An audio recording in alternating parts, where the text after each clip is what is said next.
What's secretly on a man's mind when he likes you? We're going to dive into this conversation today. And please forgive me, I got an itch in my eye. So, ladies, if you could sit down, drop the ego, and be brutally honest for just 5 minutes. Please forgive me. Let me reframe that. If men could sit down, be brutally honest, and drop into their ego for just out of their ego for just 5 minutes, here's what they tell you. And spoiler alert, it's not pretty, but it's the truth. But when I say honest, I'm talking about if they are honest with themselves, I believe that the reality is most people are in the dating marketplace because they want to get superficial needs met. They want to be entertained. They want to be they want to be entertained. They want romance, and they want physical connection. But what we've observed in relationships is that there is a lot more moving parts to a relationship than just entertainment, romance, and physical connection. And yet we just adopted that as our entry point into a relationship. But if we're really honest with ourselves, I really believe it's important to identify for yourself what's the purpose of a relationship, particularly for those of us in midlife. And I say midlife is after baby making years and before retirement. I think I have an eyelash. After baby making years and before retirement, because what's different about midlife is when you're in your 20s and 30s, you're oftentimes your purpose is centered around starting a family and raising children together. But for midlife folks, we come to the table with luggage. We come to the table with baggage. We come to the table with our emotional stuff. And the hard part is trying to put a square peg in the round hole. But if people were really honest with themselves, and everything I'm about to share here, even though this conversation is directed to women, if men are watching this is true for men and women alike. If we're really honest with ourselves, this is what's going on. Okay, so I'm going to lay out about 6 or 7 different principles really quickly. And I want you to get a pen and paper, take notes, rewind this, because I want you to go back and really sit with what I'm about to share with you. But if men were being honest with themselves, this is what's going on inside their head. Number 1, I'm emotionally wounded and I don't know how to heal. Let me repeat that slowly, and someone write this down. I'm emotionally wounded and I don't know how to heal. Most men are walking around with unresolved emotional wounds, grief, shame, divorce baggage, and they have no clue how to process this. So they cope by shutting down, pulling away, or chasing dopamine. I kind of started this conversation about chasing dopamine. It's about entertainment. It's about romance. It's about physical connection. They're chasing dopamine. But the minute the relationship starts to become a little bit real, they start shutting down. They start pulling away, because I think the vast majority of human beings, and this is true for men and women alike, truly don't know themselves. And I'm really not talking about dating or relationships. I'm talking about life coaching here. So what's the elements to know thyself? I want you to write this down, okay? Some of the elements of knowing thyself is first, identifying what your love attachment. Oh, by the way, I just started to say it and I'm going to retract. I've got such squirrel in me. But identifying your love attachment style. This is in no particular order, this know thyself. But I invite everyone to identify for themselves, and for men to identify their love attachment style. If you haven't read these 3 books, and by the way, all the books I'm going to recommend today are listed below. I highly recommend checking out the book Attached by Amir Levine and Rachel Heller. I know I sound like a broken record. I talk about these incessantly. I invite you to read Wired for Love by Dr. Stan Tatkin, Wired for Love, understanding your partner's brain and the attachment style that can help you diffuse conflict and build secure relationship. And lastly, I invite you to read Thais Gibson's book, Learning Love. Okay, why do we need to know our love attachment style? Because the reality is oftentimes we've been indoctrinated in this idea of love A lot of times it's love at first sight, which is usually lust or limerence. And limerence is just extreme infatuation based on some physical and some, personality characteristics. But lust, limerence, and love attachment, and oftentimes humans operate from an insecure attachment style. So to know thyself starts with knowing your love attachment style. And let me just tell you, most humans rationalize their love attachment style as being secure because they're not honest with themselves. I'm going to tell you, most women, they do the test and they come up secure. And I'm like, you're just, this is how we rationalize our own behaviors in a way that makes us feel better than what the reality of what we are. Okay, so know thyself. Taking personal responsibility of your, taking personal responsibility of your actions. When you get triggered by someone, it's our responsibility to manage our feelings instead of pointing the finger at someone. We have a propensity to point the finger at other people whenever we're triggered, and we're not looking at those three fingers that pointing back at us. When we point our finger, there's three fingers pointing back. So knowing thyself means taking self-responsibility, and most importantly, self-awareness. Self-awareness is recognizing one's fears, one's insecurities, our negative judgments of others, how our actions affect other people, our limiting beliefs, our negative patterns that bring us pain, and then how to shift to love when we're experiencing all of this. That's the healing piece I'm talking about in this conversation. So if a man was honest with you, he would say, I'm emotionally wounded and I don't know how to heal. Now, some men are on a healing path, so they're doing that work, but the majority of human beings are not. And listening to podcasts doesn't count. Doing the work is doing personal development, self-help, spiritual work, and therapy. Actually doing the exercises to heal, that's doing the work. Listening to podcasts is just opening the door, but it's not doing the work to heal. Okay, number one, emotionally wounded, I don't know how to heal. Number two, I don't understand the mechanics of a relationship. I started this conversation earlier. Men in their 20s, they have this programming. We go to college, get a job, meet somebody, get married, buy a house, start a family. That's the blueprint. That's the mechanics of a relationship. And a man's sole purpose is to provide and protect. So we hyper focus on earning income to pay the bills. And that's the mechanics of the way men operate in relationship. He knows how to date. He knows how to date. Maybe he even knows how to impress you, but sustain a partnership, communicate when triggered, repair conflict, that's a whole different skill set. And most men were never taught this. We were never taught the mechanics of a healthy, happy relationship. If you haven't read the book, where is it? Oh, here it is. If you haven't read the book, The 7 Principles for Making a Marriage Work, take out the word marriage and replace it with relationship. By the way, this is by John Gottman. And again, all the books I recommend are listed below. This gives you some mechanics to a healthy, happy relationship. I even invite you to read this book. How to Be an Adult in Relationships, The 5 Keys to Mindful Loving by David Rico.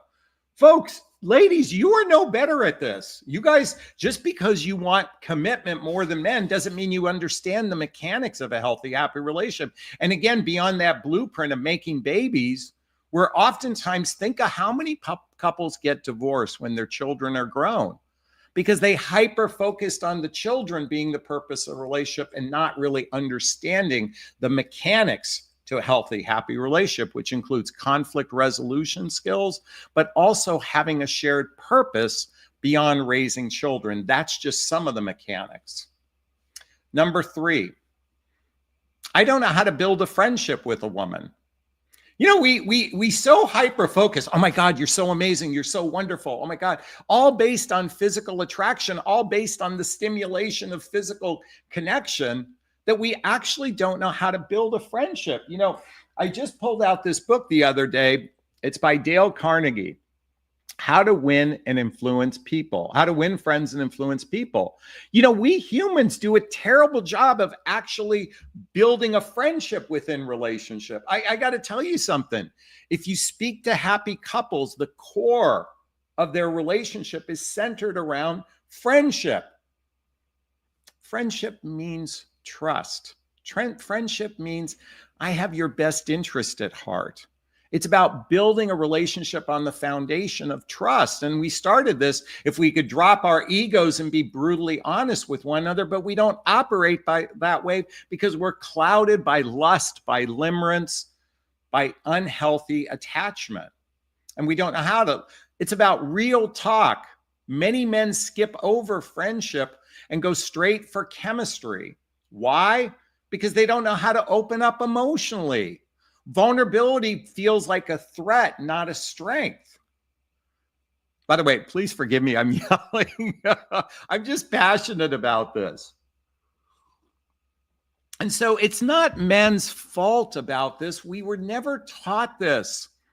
Folks, we have been indoctrinated by so much garbage out there that men are the leaders of relationship and you're just supposed to sit back in your feminine energy and just let a guy lead because the masculine knows what he's doing. We are great at getting laid, those that are fortunate enough to get laid. I got to tell you something. There's a significant percentage of the population of men and women that can't get a first date to save their life. They're on the dating apps. They haven't taken care of themselves physically. They put together a poor profile of themselves. And so they barely get asked out. I'm talking about the ones that are actually actively dating. And I know plenty of you women are getting asked out by men after men after men after men. You have to learn discernment. By the way, if you need some support with that, that's my area of expertise. You see this link right here, jonathanasley.com/coaching. There's a link below also. Schedule a discovery call with me. My whole area of coaching is to help you discern which guys are capable of a relationship versus those guys that are going to use you and waste your time. Number 3, most men don't know how to build a friendship. Number 4, I don't know how to grow a relationship. I don't know how to grow a relationship. Once the initial excitement fades, he's lost. Growth takes work. And he's never practiced emotional intimacy. And so he'll sabotage or coast in mediocrity. He will sabotage or coast in mediocrity. You know, I'm sorry, I'm pausing for a second. I'm here. I know this sounds almost depressing. Almost sounds like this, what's the point? But the reality is this, the minute we invest in someone from an emotional level and we like someone, we become attached. And God forbid we get attached to someone who's even incapable of a relationship, who doesn't, it's one thing to desire a relationship. It's another thing to have the capacity and capability of being in a relationship. And then lastly, the vision for long term. It fascinates me how many couples do long distance dating and they never talk about the practical aspect of it from the very first conversation. And I'm like, that's because it's long distance. It gives you the opportunity to talk about that. But even if you live around the corner, knowing what's the purpose of doing this other than entertainment, romance, and physical connection. Number 5, if men were being honest with themselves and honest with you, they would say, I go at my own pace. I go at my own pace, which might feel like avoidance from men. He's not trying to mess with your head. He's just afraid to move faster than his emotional comfort zone allows.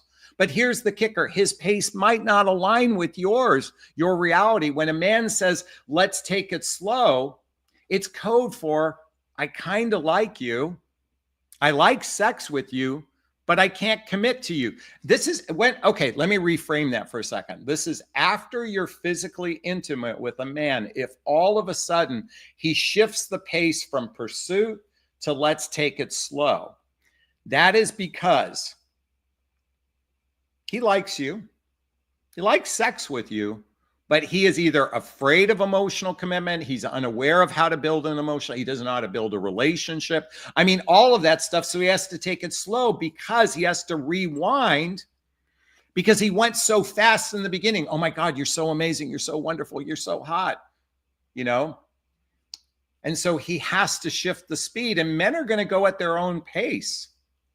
This is why I'm here to invite you ladies to recognize you are the leaders of your relationship destiny. Don't give that up to a man. But Jonathan, all the biblical people say there's God, it's man, and the woman is subservient to a man. I'm going to tell you that approach is a recipe for disaster. Now, I do believe in having a connection with the divinity, but I look at men and women as a teammates for one another, and their higher purpose is that connection with some sovereignty, with something greater than themselves. But be careful of the relationship coaches that tell you to submit to a man. That is a recipe for disaster, because you're giving your power to them. And like I started this conversation, most men are rather clueless. Number 6, sex is often what's driving me. Sex is what's often driving me. It's not that he doesn't want connection. He just doesn't know how to lead with it. Sex is where he feels most alive, most confident, in control. Emotion, that's the wilderness to a man. So we are often driven by entertaining, romancing, and physical connection. And ladies, you suck it up. You suck it up. Where did love bombing come from? Love bombing comes from the fact that we can dump all of this artificial intimacy and we will get physical intimacy rather quickly. The reality is dating apps have turned into a giant hookup place. That's it. It's a breeding ground for hooking up. And as much as, I mean, sadly, it is 65% of where all relationships coming from, but it marginalized people to just a hookup dynamic. Because we don't know how to build a relationship. We don't know what we want. We're not honest with ourselves. And ladies, you are just as equally guilty of everything I'm sharing. And just because you want commitment more so than men doesn't make you any more capable. And again, watching a bunch of podcasts doesn't count. It's rolling up your sleeves and doing the deep inner work that makes a difference. And number 7, well, you're not going to like this one. I'm focused on my own needs. I'm focused on my own needs. Look, he's thinking, do I like her? Do we work well together? It's not selfish, it's survival. But this is also a huge barrier to partnership because we operate from what we can get versus what we can give. And ladies, you are just guilty of this. Every time I hear a video where a woman says, God, if a guy can't take me out to a nice dinner, if he can't take me out to a nice date, it's all about what I can get. We don't operate from what we can give and being mindful of someone else's needs. Most humans in the dating marketplace operate from a silo of what can I get instead of what can I give. And most of the time, men are myopic. And myopic simply means tunnel vision. It doesn't make them bad people.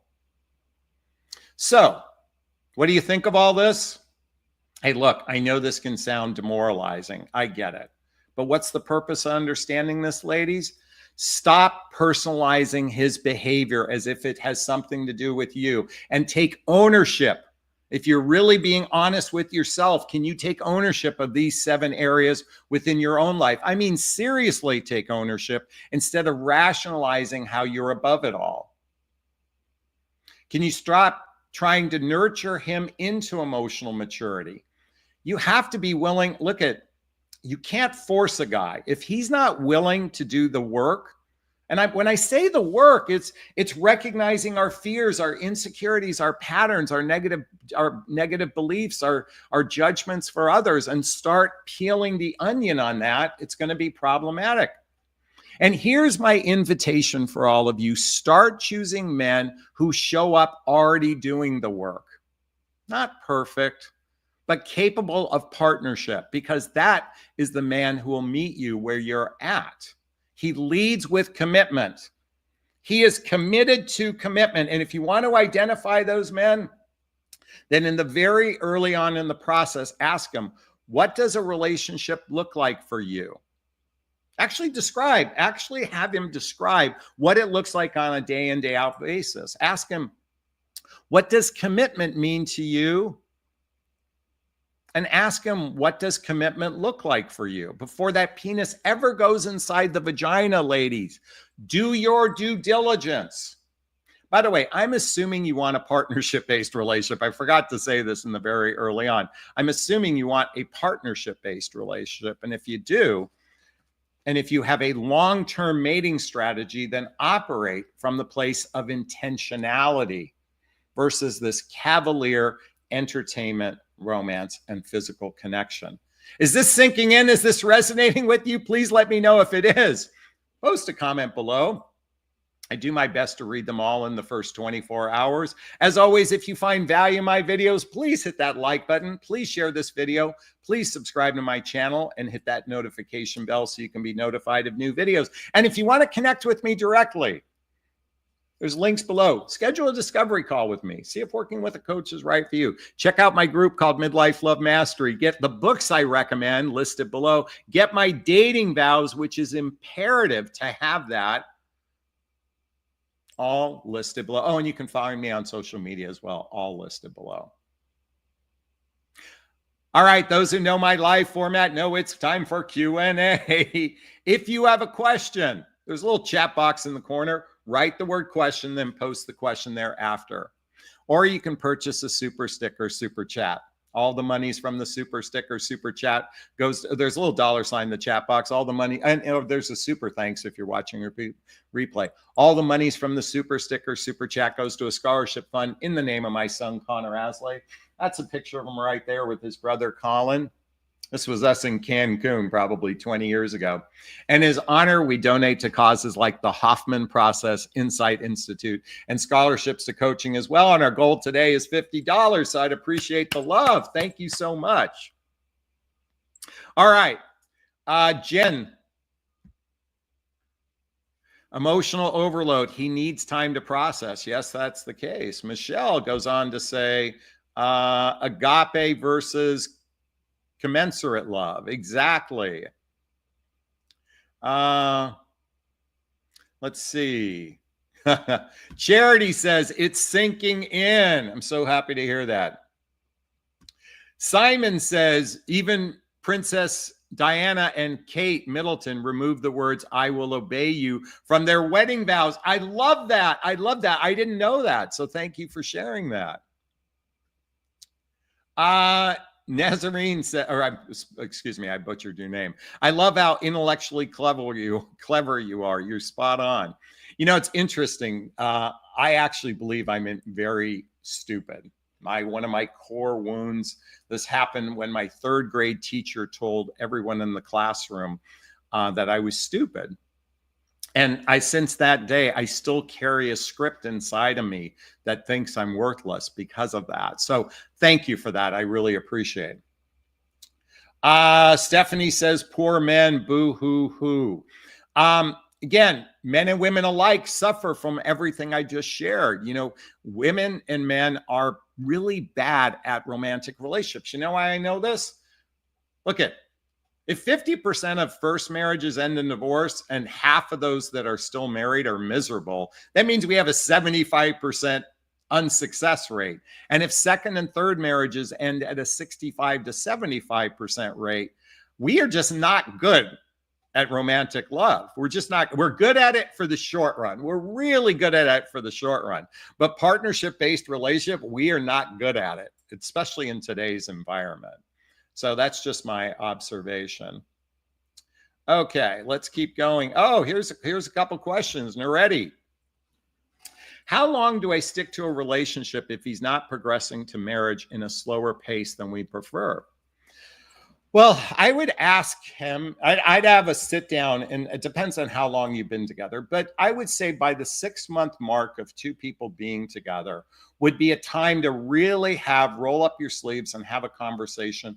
What's the purpose of this relationship? You should have a baseline of how you feel about them, their capacity for a relationship, their vision for a relationship. By the 6 month mark at the latest, you should have some baseline. And then ultimately, what's the purpose of a relationship? If we're building a house, the foundation first is hopefully building a deep friendship with somebody, and then deciding what do we want to build together. So I would say at the 6 month mark, if they're reluctant, I'm going to tell you why. Because whether it's marriage, living together, it's about, do you want to take care of each other? Like that's ultimate, especially for those of us in midlife. It's about, do we want to take care of each other? That's the whole purpose of being partnered with someone. It's about, will you wipe the vomit off my chin if I'm going through chemotherapy versus when's the next trip we can take on? I look at women's dating profiles, and this is just bias for myself. I struggle because it's all the things about entertainment and romance and travel and the dinners out, and whether I can go from a black tie to a jeans, and I can go from jeans to an evening gown in just minutes. It's all the superficial things. Dating profiles rarely talk about the emotional effects of being in a relationship, the capacity to overcome conflict and differences in one another. The whole point of relationship is, can we build something together? So, if someone says, it's really, I don't know if I want to take care of you. Now, do we know this in 6 months? Most men who have gotten married within 3 years of meeting someone, and I'm talking midlife men, they all leaned into, can I take care of you? And the woman has to ask themselves, would I be willing to take care of him? But Jonathan, I don't want to be a nurse and I don't want to be a purse. I mean, look at weird. This is what midlife is all about. Ultimately, it's, do you want to lead to something where you take care of one another? Because, the entertainment part of life, the 20s, the 30s, the 40s, the 50s, even 60s, and not to suggest you can't be entertained in your 60s or 70s, but ultimately, if you're meeting in your 50s and 60s, you got to think about the 70s. And given that the average age rate for human beings is 75 to 79 years old, somewhere in that range, if you've gotten to 60, it's not, yes, you want your last bastion of entertainment and romance, but it's ultimately, am I investing in this person to take care of them when they're sick? And we're not even remotely thinking about that. We're so hyper-focused on entertainment, romance, and physical connection. So anyway, that's just my thought process on that. Irish Fairy Tarot. How do I respond when he says, I love you? This is only new. I live with him too, but I can't let him have the power. He's 26. I'm in my late 30s. Well, someone says I love you. Here's what I love you means to me. And let's see if this relates to you. I love you. I'm here. You matter. We are important. I've got your back. I'm not going anywhere, and I only want you. I'm here. I'm present to this experience. You matter. Your feelings matter to me as much as my feelings matter. We are important. Our relationship is a separate entity. I've got your back. Hey, if you need me to drive you to the colonoscopy appointment, I'm there for you. I'm not going anywhere. I'm fully committed to this relationship. And lastly, I only want you. You're the one I want to jump into bed with and be physically intimate. I'm not on Instagram scrolling through Instagram models. So when someone says that, is that what they mean? Or is it just, I'm insecurely attached to you? I'm insecurely attached to you, and that's what love is. Anyway, and you go on to say, we don't define ourselves. We've been going on since October. Obviously, it's more than a situationship. We're good companions, but don't say it. because we're scared probably why we choose to be in non-committal but exclusive.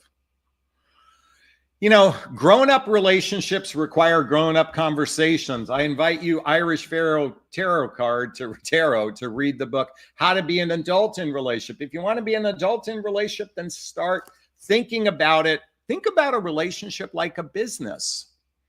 You do weekly check-ins, you do a budget, you reconcile your bank account. Like you reconcile the emotional bank account, you know?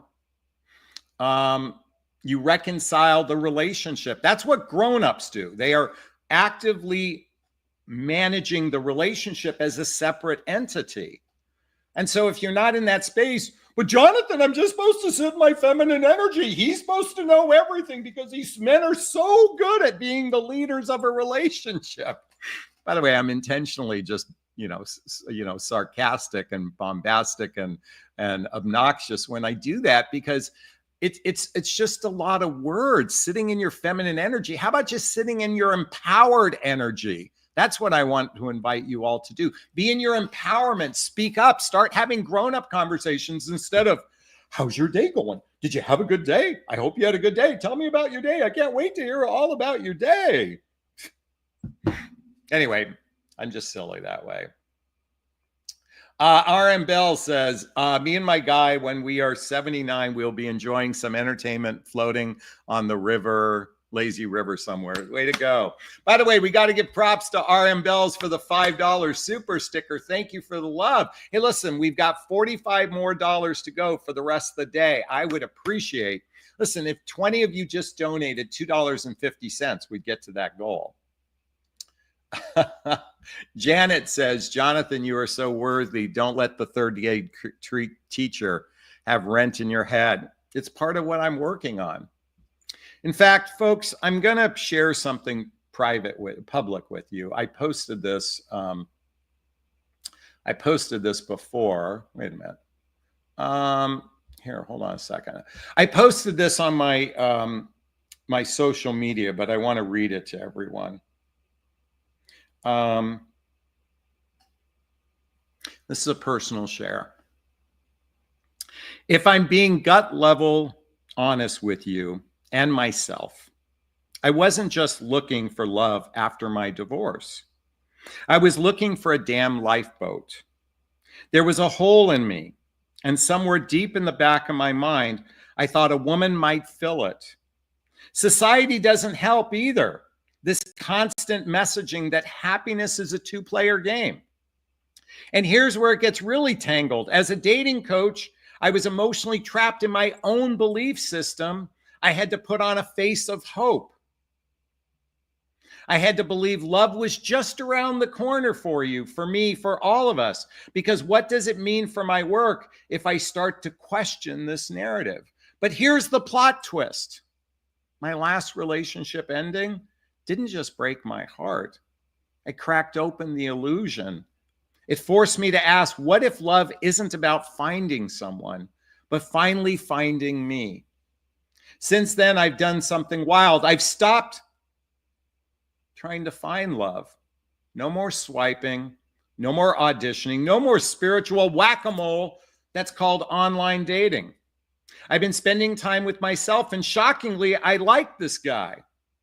I'm not anti-relationship. I've just stopped outsourcing my happiness. This is my new narrative. The love we're all so desperately seeking. It doesn't start with another person. It starts on the inside. It turns out I wasn't waiting to be rescued. I was the whole damn rope. That was my blog, and I want to add something. Honestly, I've been embarrassed. I spent years as a dating coach preaching connection and partnership, all the while chasing love to fill my own void. It took a heartbreak, disappointment, and a brutal emotional reckoning to finally get the damn message. The truth. We teach what we most need to learn. And maybe I needed to guide others until I was ready to turn the light inward, and I'm still a coach, just walking a path I've always been pointed to. Folks, I shared this with you all because I am guilty of seeking love outside of myself. I am guilty of, I need you to love me so I can feel good about myself. I need you to love me so I can feel good about myself. That's the way I've operated for so long. I think if I'm deep down honest with you all, what's secretly on my mind is that I've wanted somebody to rescue me. Maybe it's that narrative, I'm looking for that woman to climb to the highest room of the tallest tower on some level. I'm not proud of this. I'm recognizing that self-love is an inside job. And even though I wrote a book about it called What the Heck is Self-Love Anyway? A Journey of Personal Development, Self-Help, and Spiritual Work, even though I wrote a book about it, I can honestly say this is the work. Because even though you watch videos, the real work is looking in the mirror. It's not about the guy. It's not about the girl, what they're doing. It's about looking inward and saying, what am I doing? On the inside, do I truly know myself? Do I know my negative patterns? Do I know my limiting beliefs? Do I know my fears, my insecurities? Do I know that when I get triggered, it's my responsibility? Do I know my love attachment style? Do I know my weaknesses? Do I take ownership of my past relationships? Oh my God. This is where, from a dating perspective, I can't tell you how few people take ownership of the ending of the relationship. It's always the other person's fault. By the way, I wasn't a very good husband in my first marriage. I was rather clueless and unconscious. I will take ownership of that part. She had her own part, but I'll take ownership of my part. And in my next two relationships, I still operated by wanting to be rescued. And to some degree, I'm going to have to step into a whole new light. But you know what? I'm done auditioning. I'm done trying to convince someone to like me. I'm not here to entertain you, romance you, and give you physical pleasure. I mean, sure, but I want that in return too. So why am I sharing all this with you? Because those who watch my channel, I'm here to encourage personal development, self-help, and spiritual work. I'm encouraging you to read the book, The Untethered Soul by Michael Singer. This is about healing our spirit, our divinity. And I would invite you to all read this book. The Hoffman process. This is a deep dive into healing our childhood wounds and our adult traumas, because when we seek relationship, it's because oftentimes we're lacking something inside of ourselves, just like what I shared in this particular blog post. And I'm not proud of my, it's been damn hard. Because as a dating coach, I'm supposed to pretend like it's everything okay. The dating marketplace is so messed up. It is so messed up. Our human pair bonding narrative is so convoluted. It's no wonder people are miserable. It's no wonder people want to watch videos. And you know why we watch these videos? To hopefully learn how to improve. And yet so many videos are pointing the finger at the problem, but they are not offering solutions. And I'm here, you have all the power within you to find the solutions for yourself. Read these books I recommend.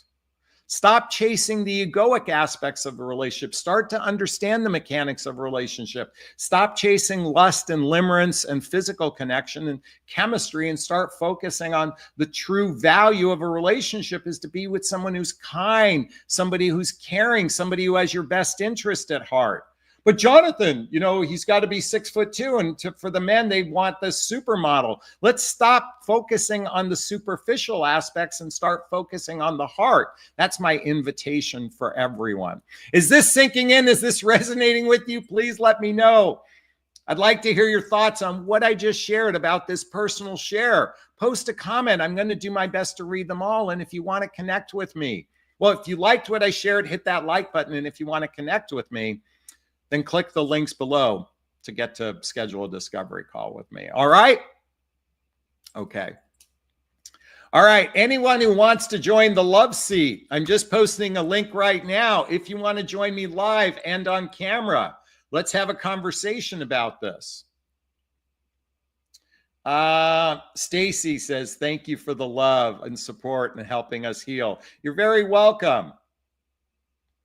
Michelle is in the house. She says, I had two very great therapists for about 20 years to identify narcissism within and without. You're a brilliant man. Thank you, Michelle. By the way, if you want to join the Love Seat, Michelle, I just posted a link right now. I'd love to get you on.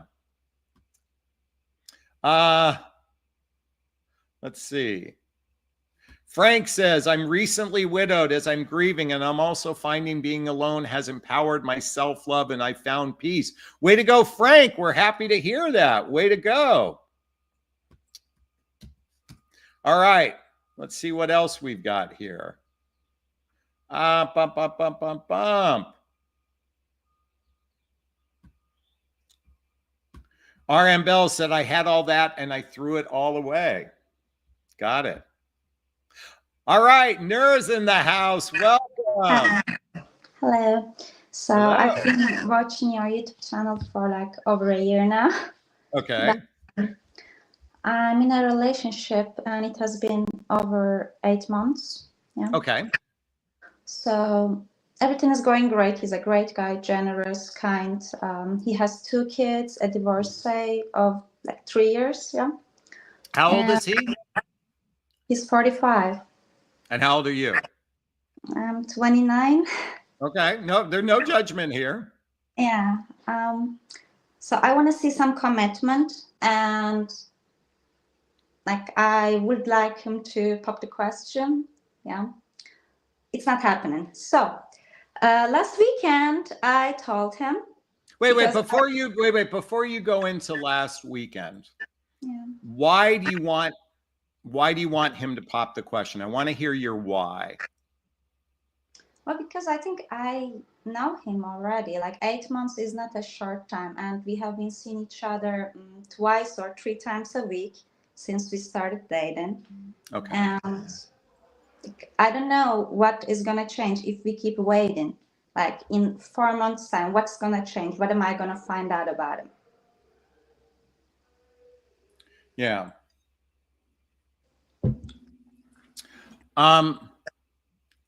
Say it to me one more time. I apologize. I got distracted. Say it to me one more time. Why I want him to pop the question? Yeah. I mean, well, I want you to go deeper, and I apologize. I got distracted. So do you want him, like, I want you to think about the mechanics of a relationship, okay? I want you to think about it deeper.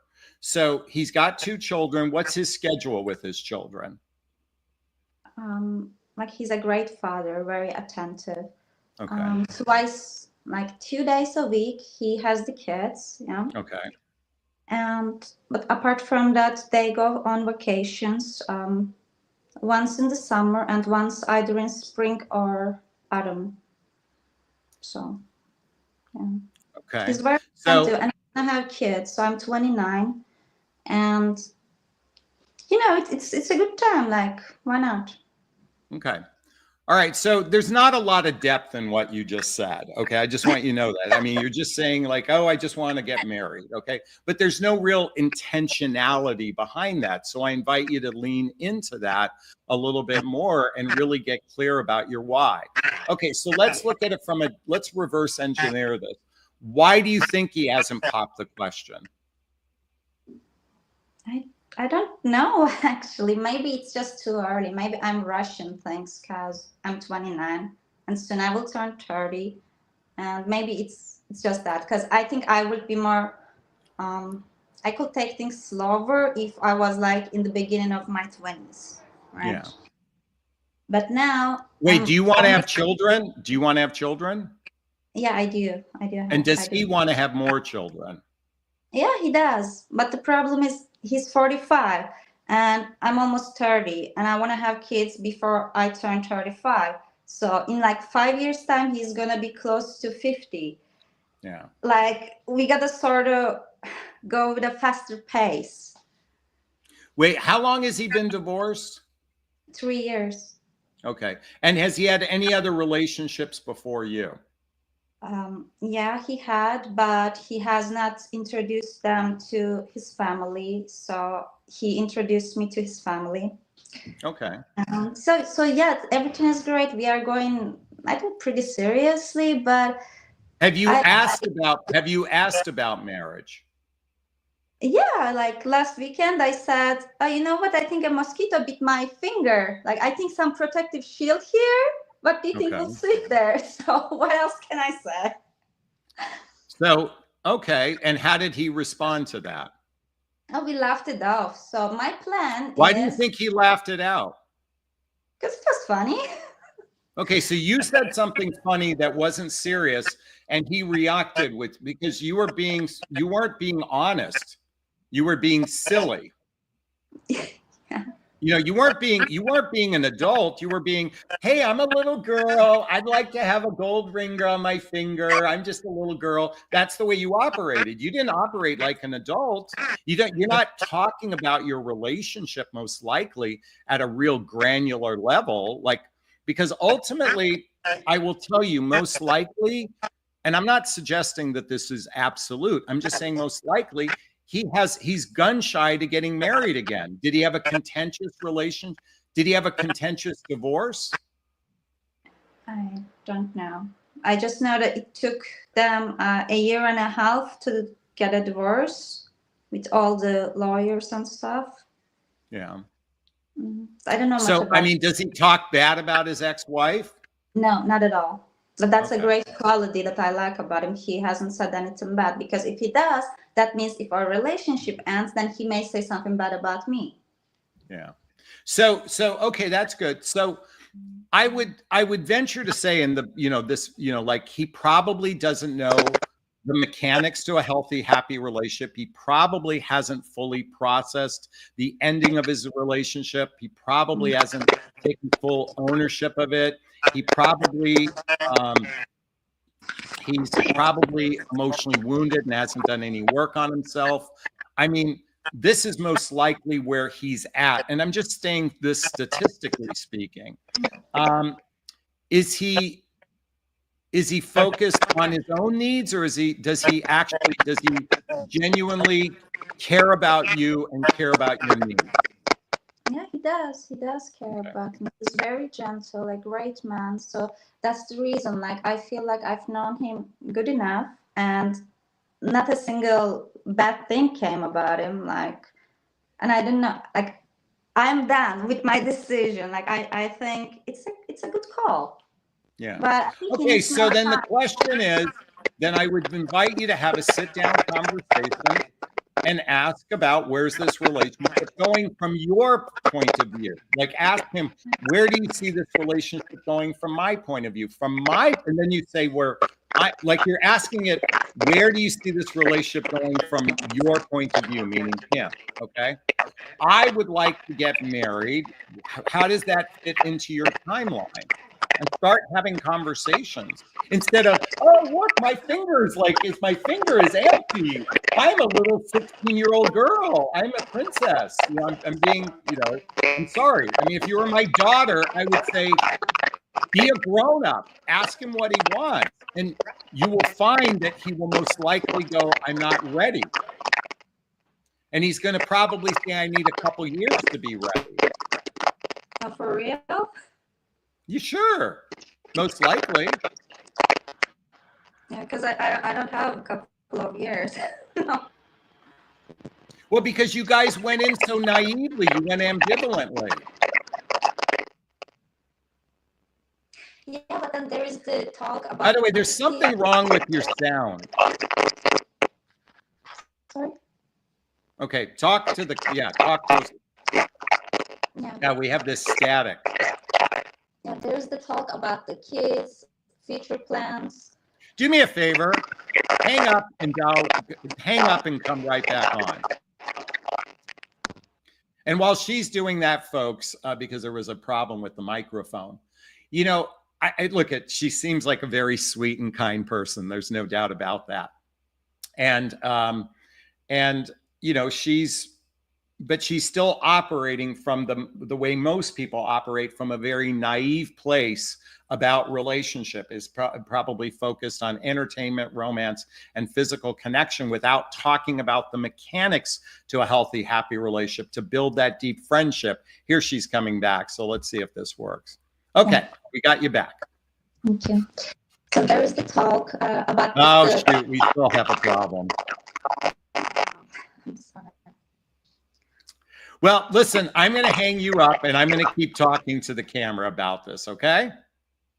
All right.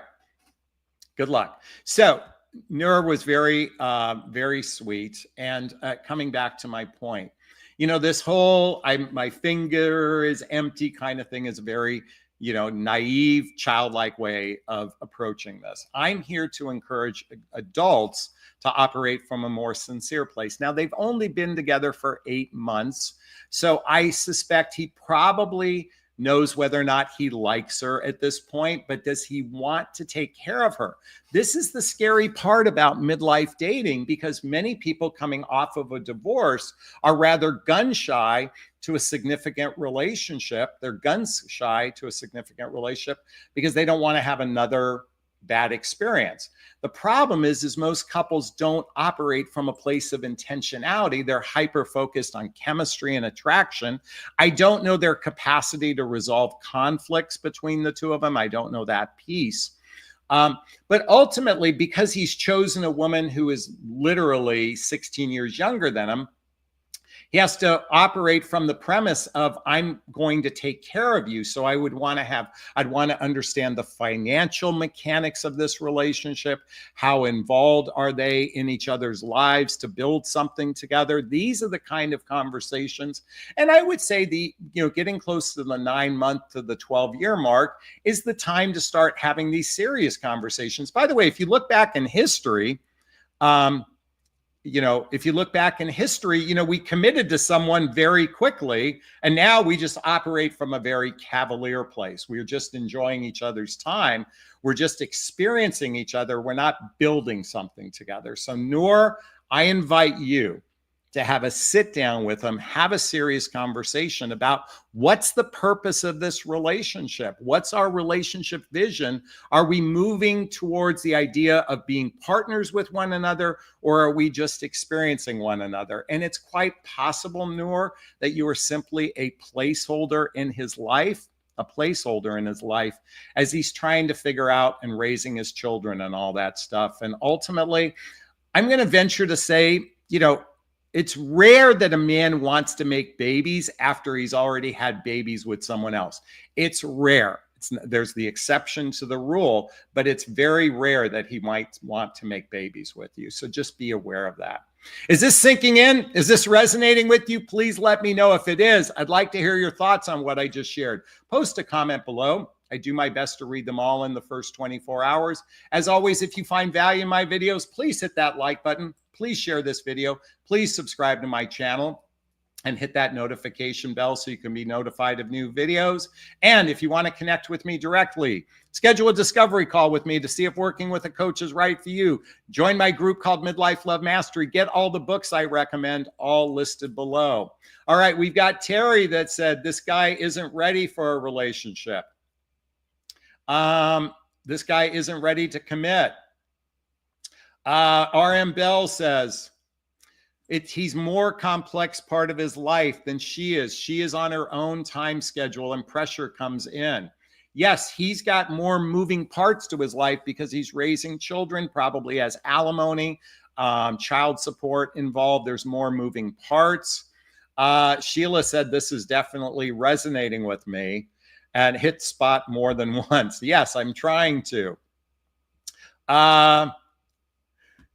Stacy points out she's operating from what I can get from him and playing the role of wife. She may need to move on. Again, we all operate based on our needs. It's important to recognize that we have to have our needs met, but are you having grown-up conversation? Ava says, 8 months is nothing to compare to a lifetime. 8 months is just the intro. I'm here to say, if you're not consciously being intentional about the future, then you're just experiencing life. And to some degree, it's good to live in the moment because, the future isn't guaranteed. But are you growing to build something, or are you just experiencing each other? That's the way I look at it. Nazi says, He maybe won't get married again, but it's him that thinks about love. Even if you talk to him in a friendly way, you both feel very comfortable. Could you explain his feelings, please? Again, this is about opening up to something deeper. This is what my whole channel is about, is encouraging honest communication very early on, speaking from the heart, but most importantly, listening from the heart, and then ultimately asking yourselves, what's the purpose of a relationship? That's my invitation for all of you. Is this sinking in? Is this resonating with you? I'm going to say it again. I'd like to hear your thoughts. Post a comment below. I do my best to read them all in the first 24 hours. As always, if you find value in my videos, please hit that like button. Please hit that share button. Please hit the notifications so you can be notified of new videos. And if you want to connect with me directly, there's links below to schedule a discovery call with me to see if working with a coach is right for you. There's a link to join my group called Midlife Love Mastery. There's a link to follow me on Instagram and all that good stuff listed below. All right, I'm going to wrap up this video as I always do. First off, giving myself a big, gigantic Jonathan Bear hug of self-love. I'm going to reach into the camera and give you a hug of love if that's okay. I'm going to ask you to turn to someone, a pet, a teddy bear, a pillow, and give either them a hug of love, because hugs are a great source of love. And let's face it, we could all use more love in our lives. Thank you. I want to thank everyone that was live. I want to thank everybody that donated. I want to thank everyone. And I'm wishing you all a super duper wonderful, fantastic day. Be well. Thanks. Bye-bye now. Bye-bye. Bye.